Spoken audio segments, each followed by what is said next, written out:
ഇപ്പോഴേ ഗുരുവായൂർ കേശവനെ പോലെ ഇങ്ങനെ തളം നിൽക്കുന്ന സമയമാണ്. ഡേവിസിൻ്റെ വളർച്ചയിൽ സന്തോഷിക്കുന്നു. ധാരാളം ദൈവാനുഗ്രഹം ഉണ്ടാകട്ടെ. ഇത് വളരട്ടെ എന്ന് ഞാൻ ആശംസിക്കുന്നു. സ്വപ്നം കാണുന്നവരൊക്കെ ഭാഗ്യവാന്മാരാണ്.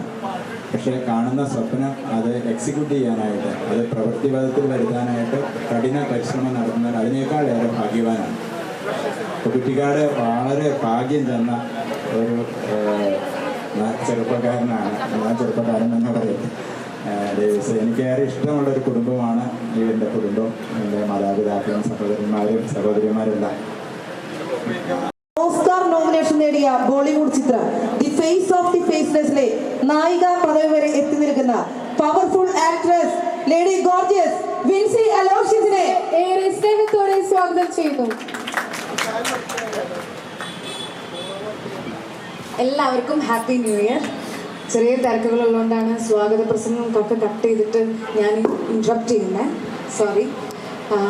എന്താ പറയുക, നമ്മുടെ ഫാമിലി പോലെയാണ് ദേവചേട്ടനൊക്കെ. കാരണം ഫേസ് ഓഫ് ദ ഫേസ്ലെസ്സിൻ്റെ പ്രൊമോഷൻ ടൈമിലും അല്ലാതെയും ഒരുപാട് അടുത്തറിഞ്ഞ് അതിൻ്റെ ചുക്കാൻ പിടിച്ച ആളൊക്കെയാണ് ദേവചേട്ടനായാലും. പിന്നെ നമ്മൾ ഫാമിലി ആണെങ്കിലും അറിയാം, നമ്മുടെ പ്രിവ്യൂവിനൊക്കെ വന്ന് എനിക്ക് അപ്പം ക്ലോസ് എന്നല്ല, നമുക്ക് കണ്ടുപരിചയമുള്ള അടുത്തറിയാവുന്ന ആളുകളാണ്. അപ്പോൾ അവർ ചുക്കാൻ പിടിച്ച ഫേസ് ഓഫ് ദ ഫേസ്ലെസ് നമ്മുടെ ഡയറക്ടർ ഷൈസൻജിയാണ്. അത് ഓസ്കാർ വരെ എത്തി. അപ്പം അങ്ങനെ ഒരു ഉയർച്ചയിലോട്ടും ഈ ഒരു റൗണ്ട് ലാൻഡ് ട്രാവൽസും പോവട്ടെ എന്നാണ് ഞാൻ ആഗ്രഹിക്കുന്നത്. ഞാൻ ആശംസിക്കുകയാണ്. ഓക്കെ, അപ്പം happy new year once again. ഇത്തിരി തിരക്കുള്ളതുകൊണ്ട് ഞാൻ നേരത്തെ ഇറങ്ങുവാണ്. നിങ്ങൾ തിരിച്ച് എനിക്കൊന്നും വിഷ് ചെയ്യുന്നില്ലേ? Thank you. Thank you Vincy Aloysius. നമുക്ക് ഏറെ സ്നേഹത്തോടു കൂടി അവരെ യാത്രയാക്കാൻ സ്വാഗതം ചെയ്യുകയാണ്. എല്ലാ വിശിഷ്ട വ്യക്തികളെയും വേദിയിലേക്ക് ഏറെ സ്നേഹത്തോടെ സ്വാഗതം ചെയ്യുന്നു. പ്ലീസ്.